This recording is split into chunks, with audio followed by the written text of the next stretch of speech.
Hey there guys, it's me, Sunny, from Atlas Health and Nutrition, and today I'm here to talk to you about, you know, what to do if you have sugar cravings during one of your, menstruation periods if you're a gal. Primarily this little talk is for ladies.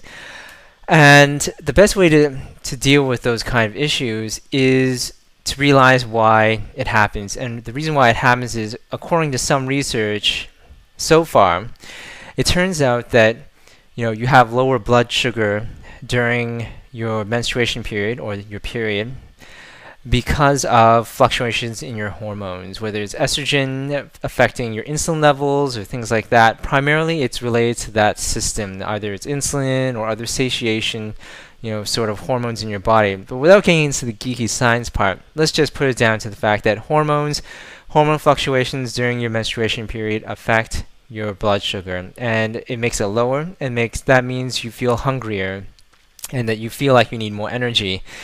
And the best way to solve that is really to stick to Paleolithic principles and make sure that you're eating lots of lean meat and vegetables, because meat releases the most amount of PYY, which is a kind of other body chemical that helps you to feel full and tells your body that you are full. Meat releases the most, so you want to get as much good grass-fed meat as you can. Failing that, just get some sort of good meat, like lean meat, into your body, preferably fish or seafood or something like that. But if you have to, you can do grain-fed chicken or grain-fed, beef, whatever helps. As long as you're avoiding grains in general and high sugar and refined foods during your menstruation period, you should be fine. So sticking to the very core principles of, Paleolithic living and living like our ancestors did before agriculture will help you to overcome these sugar cravings. And the other way to do that is make sure that you get enough sleep, because sleep deprivation will magnify that low blood sugar issue and make you crave even more sugary foods, sweets, or high sugar fruits. And the dangers of maybe getting too much fructose sugar from fruit. So you don't really want to eat too much more than maybe 2 or 3 servings or whole fruits. And definitely no refined sugars, chocolate bars, candy bars, you name it. None of that stuff that we see on television that's being marketed.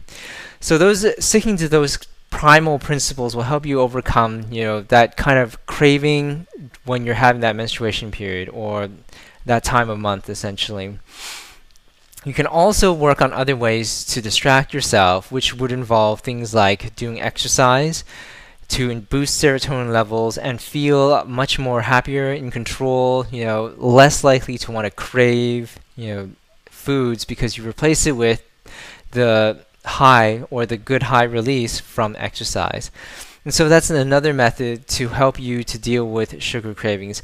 And the other way to do it is to make sure that somehow you manage to control your environment such that you've gotten rid of all the high sugar, any sort of high sugar processed foods, which you should have done if you're following any sort of Paleolithic or GAP style diet, a diet that is against all sorts of high starchy foods, potatoes, rice, grains, wheat, anything like that, and get them out of your pantry, out of your house. Remove all the snacks, toss them out, and make sure that your journey through the rest of the day to and from work is not something that exposes you to a high amount of, sugary foods or anything like that that would be in your view and making you want to crave them. So those are kind of the 3 specific ways that you want to use to deal with that. Follow Paleolithic principles closely and sharply, and make sure you're stocking your pantry with foods that are as close to what ancient humans would eat as per our genetics and how our bodies are designed. Making sure that you use exercise to help you stay focused on things other than the cravings and to give you an alternative to the sugar high, instead to focus on the serotonin exercise high. And the third thing is to make sure that you can control your environment and avoid the temptations by not having it out of sight, out of mind, essentially. So those are the 3 ways that you can use to deal with, the sugar cravings that you get due to hormonal fluctuations during your menstrual period. So anyways, guys, see if those tips work for you. If you have any questions that you want me to answer, I will do my best to help you out. Just shoot me a line either through the YouTube comments below, direct message, or through my website. And stay fit and stay sharp.